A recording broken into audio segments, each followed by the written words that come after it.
12장에는 예수님께서 예루살렘 성전에 들어오셔서 일어난 사건부터 시작한 논쟁의 연속입니다.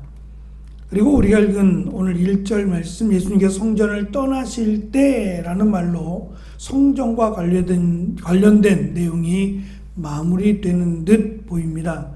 하지만 13장의 성전이 멸망한 이후에 어떠한 일들, 어떠한 고난과 어떠한 핍박이 일어날 일들에 대한 예언이고, 다시 예수님께서 성전으로 돌아오실 때에는 이제 대제사장 그리고 장로들이 보낸 이 병사들에 의해서 끌려서 예루살렘으로 들어오시게 되고, 또 성전의 멸망 또는 성전을 소란케 한 이유로 말미암아 예수님이 십자가에 달려 죽게 되십니다.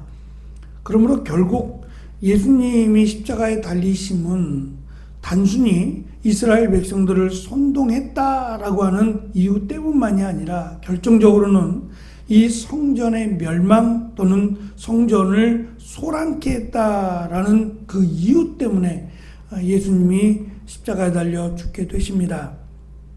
특별히 13장은 종말론적인 고난에 대한 시기를 예수님이 예언하시는데, 이것이 성전의 멸망 이후에 등장할 고난이자 예수님께서 다시 오실 때까지 받게 될 고난이라고 할 수 있습니다. 특별히 마가는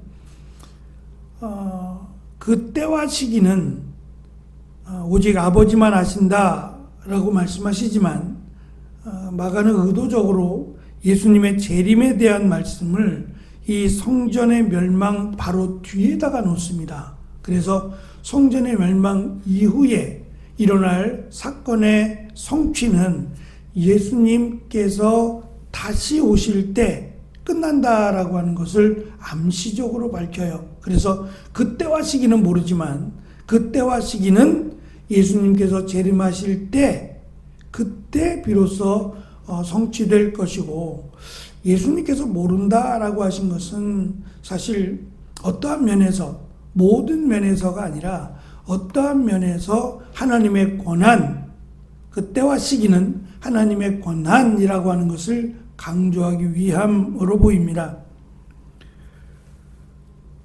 우리가 읽은 말씀에서 또다시 예수님은 성전이 무너질 것 또는 성전이 멸망할 것을 마치 점을 찍듯이 끝까지 말씀하십니다.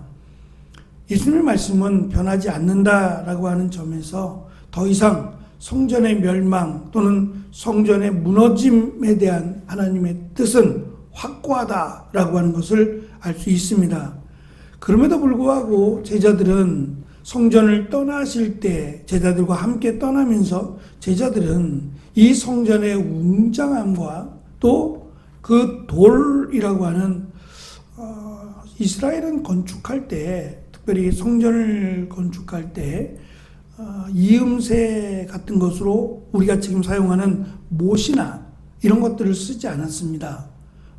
딱 들어맞게끔 돌을 깎아도 딱 들어맞게끔 돌을 깎아서 이 건축을 했는데, 그러다 보니까 작게 하면 그것이 너무 많은 시간과 사실 노력이 필요합니다. 그래서 성전을 건축할 때 의도적으로 헤롯이 큰 돌을 이용을 했어요. 그러면 보다 밖에서 볼 때도 아름답게 보이기도 하고 또 일도 좀 쉽게 할 수 있어요. 그래서 의도적으로 막 1톤 이상 되는 큰 돌들을 가지고 와서 그 돌들을 깎아서 이음새를 만들고 그것을 연결해서 성전을 지었다고 합니다.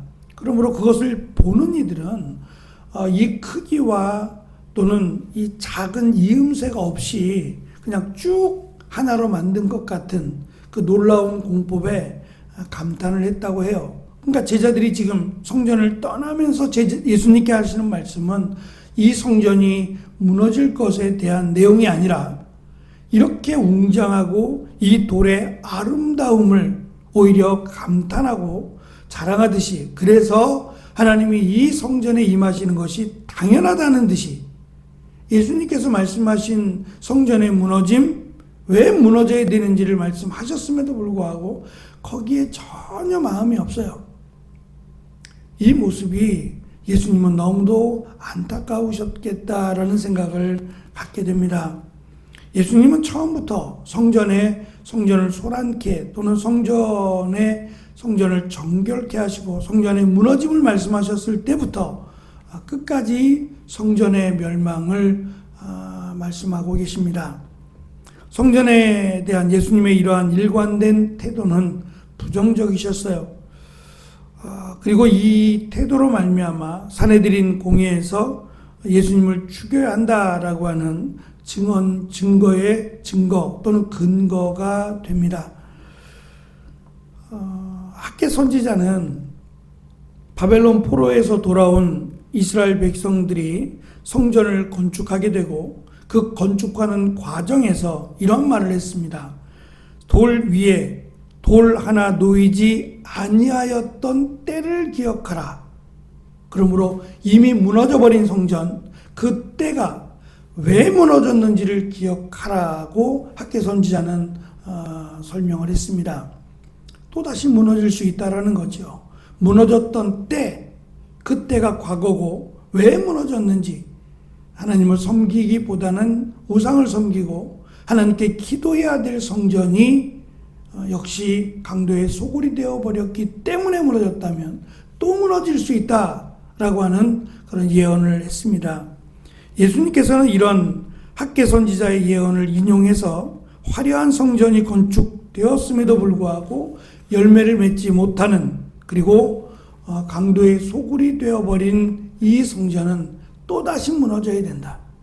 학개 선지자가 예언했던, 그리고 강조했던 돌 하나도 남지 않고 무너졌던 때라고 하는 이미 과거에 무너진 적이 있었던 성전이 예수님은 또다시 무너져야 한다. 그리고 이제는 더 이상 무너지지 않을 성전을 주시겠다라는 것을 암시적으로 설명하십니다. 예수님을 믿으면 성령께서 우리 안에 임하셔서 우리가 성전이 될 것을 말씀하셨기에 사실 이 성전의 무너짐은 저주라고 보기에는 어려워요. 물론 더 이상 하나님이 성전에 계시지 않을 것이기 때문에 당연히 무너져야 하겠지만 그것을 깨닫지 못한 제자들이나 또 사람들은 안타까워했을 것이고 그 성전의 무너짐이 끝이라고 생각했을 수도 있습니다. 그러나 예수님은 그것이 끝이 아니라 또 다른 은혜를 암시적으로 말씀하셨기에 은혜라고 할 수 있습니다. 하지만 이 시대를 살아가는 우리, 더 이상의 눈에 보여지는 성전이 없어진 우리의 시대에서 돌 하나도 남지 않고 다 무너뜨려지리라 라는 말씀은 우리가 성전된 우리가 예수님이 없다면 마치 강도의 소굴이 되어버리거나 예수님과 전혀 무관한 삶을 산다면 성전된 우리가 다 무너뜨려질 것을 말씀한 것이기도 하고, 또 한편으로는 성전을 모형으로 하는 교회가 하나님이 보실 때에는 화려함이나 웅장함의 의미가 없다는 거예요. 그건 우리 생각이고 하나님은 그 겉모습에 마음을 두지 않는다는 거예요. 한 번도 예수님은 그 성전의 크기에 대해서 말씀하신 적이 없어요. 그것보다 중요한 것은 거룩함입니다. 교회의 생명은 결코 화려함이나 크기에 있지 않습니다. 그것은 역사가 증명한 거예요.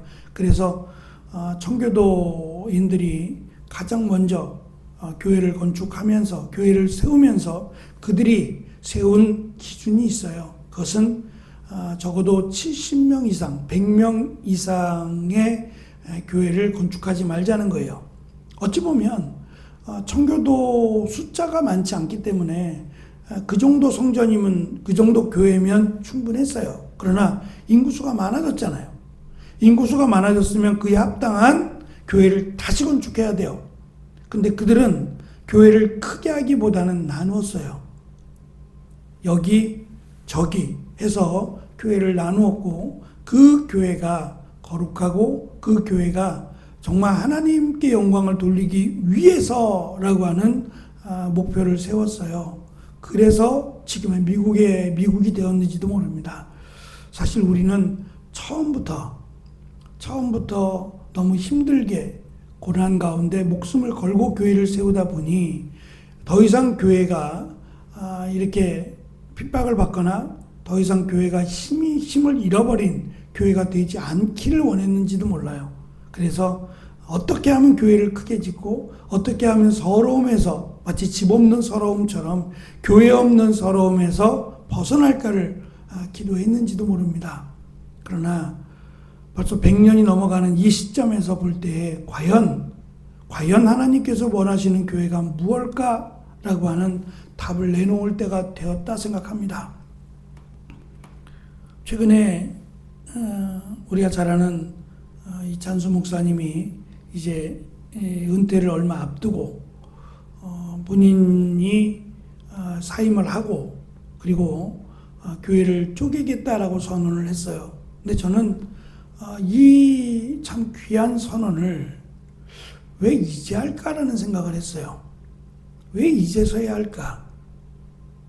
자신이 쪼개고 나면 또 사람들이 몰려올까봐 걱정해서 그랬을까?